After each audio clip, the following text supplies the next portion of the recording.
reference parity in college hoops. We've certainly seen it over the last two tournaments. If you count up the seeds that made it to Saturday this year, you'd get 208, just two fewer than what it was last year, with 9 seeds or lower advancing. In the previous 8 seasons, the highest total was 195 in 2006. Now, 6 teams seeded 12th or lower have won in the round of 64 this year. 5 won last year. You guys know that.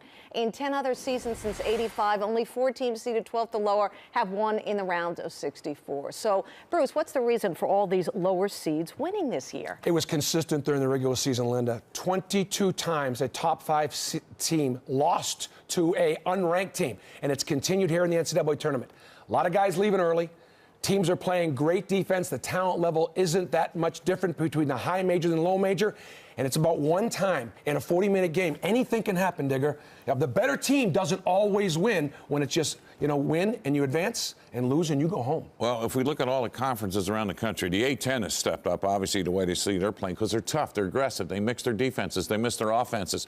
Obviously, the Big Ten of the major conferences, but everybody else, weak. So what happens? You play an unknown, all of a sudden they become known, and we're seeing that happen in the NCAA tournament. We saw it happen in the when like Michigan goes to Penn State and they win their first game in the Big Ten. So it's not parity. It's more that you just got to be ready for any moment, for any situation. And if you're not prepared, I think Georgetown came into this game thinking, okay, who is this team? But you go back and ask Miami, they would have told you who this team is. And that, to me, was not a shocker. This team is very talented that knocked off Georgetown. And Florida Gulf Coast, they're 2-1 against the 2 seeds. They played a tough non-conference schedule. Yeah. So Andy Enfield got his team ready. And I think that's one of the things that's helping the mid-majors. In November, December, they get a chance to get on the court with some of these high-major teams. They go, you know what? Yeah. These guys aren't unbeatable.